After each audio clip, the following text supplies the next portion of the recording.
Hey YouTube, I'm back, and as promised, here is a series of fixed blade Karambit type knives that I have in my collection, and I just wanted to kind of briefly go over some of these and share some of my personal opinion and whatnot with it. So the first one I want to address is this one in the middle. It's the Cold Steel Tiger. It's a larger knife. Basically, overall length is about 8.75 inches. It's from Cold Steel, made in Taiwan, basically. It has a AUS 8A stainless type of steel blade here with some, Cold Steel calls it their Cray X handle material. Basically, it's sort of like I think a polymer type plastic. And there's your retention ring, which is basically a part of the handle, so it's actually resembling some of the wooden style karambits. It's a larger blade. Most of these are actually all single bladed due to, I guess, legal reasons. A lot of jurisdictions don't allow for double bladed because it's sort of classified as a dagger and whatnot, and usually not legal to carry and whatnot. So this one's a fairly large blade and whatnot, quite interesting. I actually have the plastic version of this, which is the trainer, not sharp, and it has a little bead at the end of the tip. It's good for, training and getting used to the size and, feel of the weapon, and then you can actually use it for actual self-defense and whatnot. Not very concealable though, so not my favorite, but definitely a formidable weapon, I would consider. And it comes with a nice molded sheath here. They use the so-called Secure X Cold Steel like locking mechanism where it really firmly sits here and retains it quite well, so it won't drop out, which is quite nice. The next one is this one. This is a Ontario knife company, OKC. They call it the 8672 Ranger Kerambit EOD. You can see here, Ontario knife company, made in the USA. It's a 5160 carbon steel, and you can see here it's full tang, so the blade actually extends all the way out, and then the ring is a part of the original whole piece. You could potentially, if you want to lessen the heft of this, you could remove these two grip modules here, therefore making it thinner. It's got jimping here for actually if you were to use it as a utility blade. While it's tapered a little bit, it is still a single bladed weapon. This side is sharp, this side is not. It's more compact in size compared to the Cold Steel. Has a little bit of jimping here and here. The overall feel of this is great. And I also have the plastic trainer for this one as well. It is very hefty. You can see very thick. Overall size of this is about 7.5 inches. Blade length itself is about 3.6 inches. But it is a little bit heavier. While the Cold Steel is around 5 ounces, I think this one's about 7 ounces. So it's a little bit heftier, but it's definitely more sturdy in construction and feel. So it's more solid in the hand and whatnot. The one thing that I do not like about it is the sheath. It comes with this little nylon sheath with the inner liner here. It's not very good because if you were to use it in a, combative or self-defense, trying to undo these snaps and try to draw the actual knife is very cumbersome. And then if you don't use the straps, it does not retain the blade. It falls right out. So not very good. There are aftermarket sheaves for this. I actually purchased one. So here's one that's actually a molded Kydex. So fits in here quite nicely. And then you can see here it retains it very well. So something to consider. The Kydex sheath is definitely more preferred compared to what it originally came with. So, okay.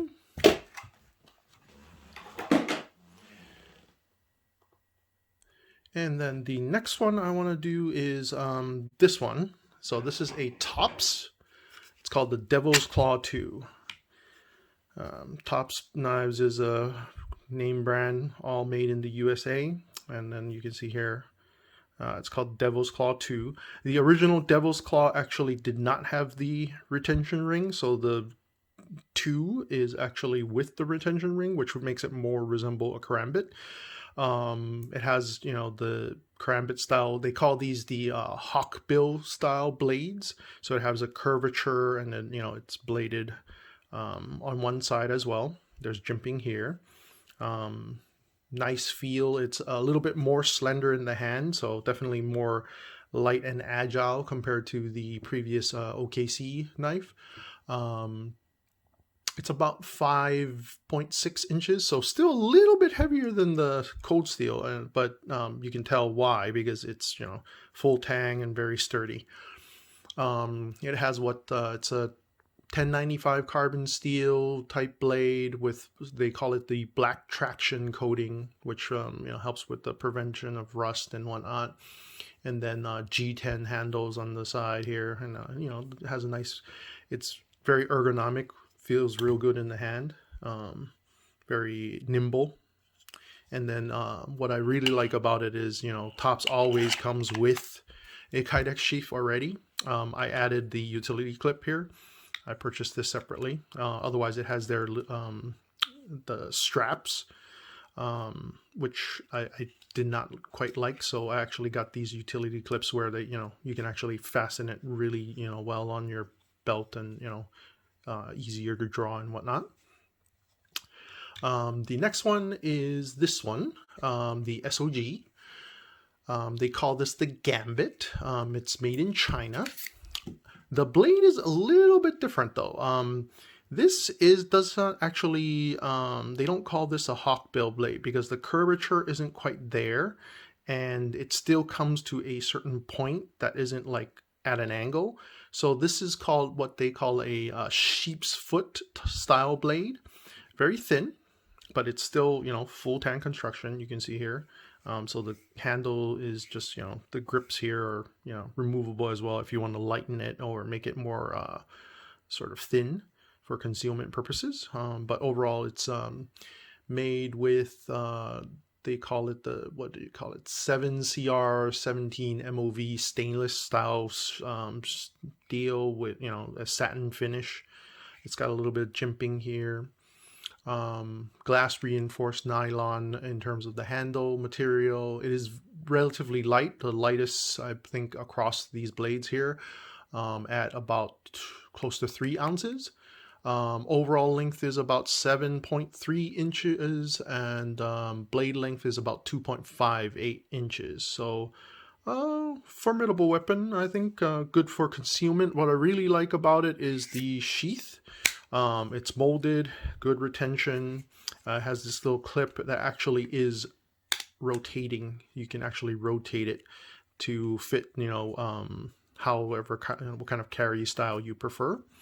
So it's a decent backup weapon, I would consider. And then the last blade I want to cover is this one. This is a Hogue knife in sort of collaboration with Sig Sauer. So it's a Sig knife. This is actually the Legion version. So I don't know if you're familiar with Sigs, but Sig has their Legion series, and this is actually the Legion symbol medallion here in the handle. This is actually, if it isn't the Sig version, they also have a non-Sig version. It's just called the EXFO3, I believe. Hogue knives are made in the USA. So quite good. It has somewhat more of a sheep's foot style blade, but it has a sort of a steep angle here, and then it's got a lot of jimping here, so you can really get, you know, work it as a utility type of knife.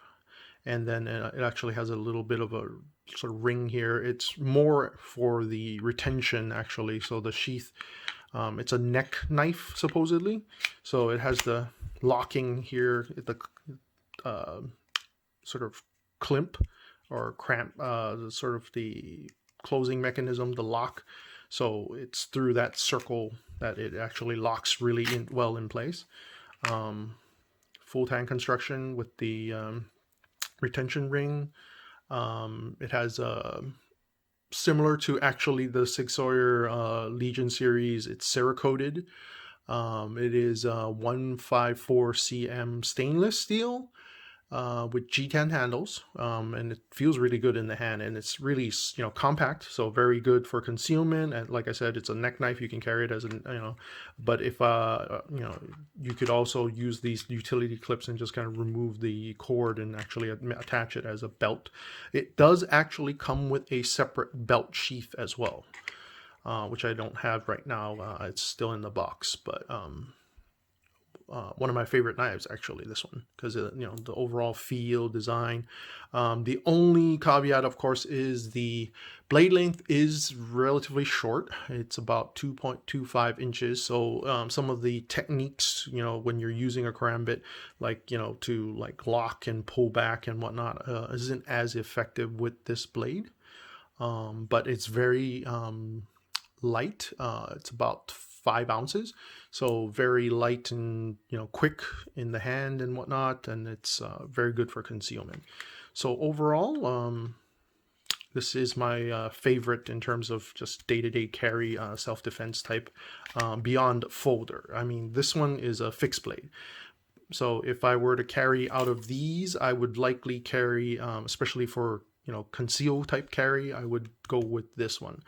But of course, you know, I typically carry more of a folder type, which is easier for concealment and, you know, whatnot.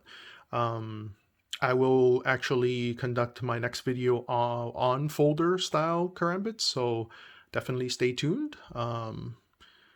Please like and subscribe this video if you like what you see, and stay tuned for the next video in our series. Thank you so much, and always, thank you for your support. Take care.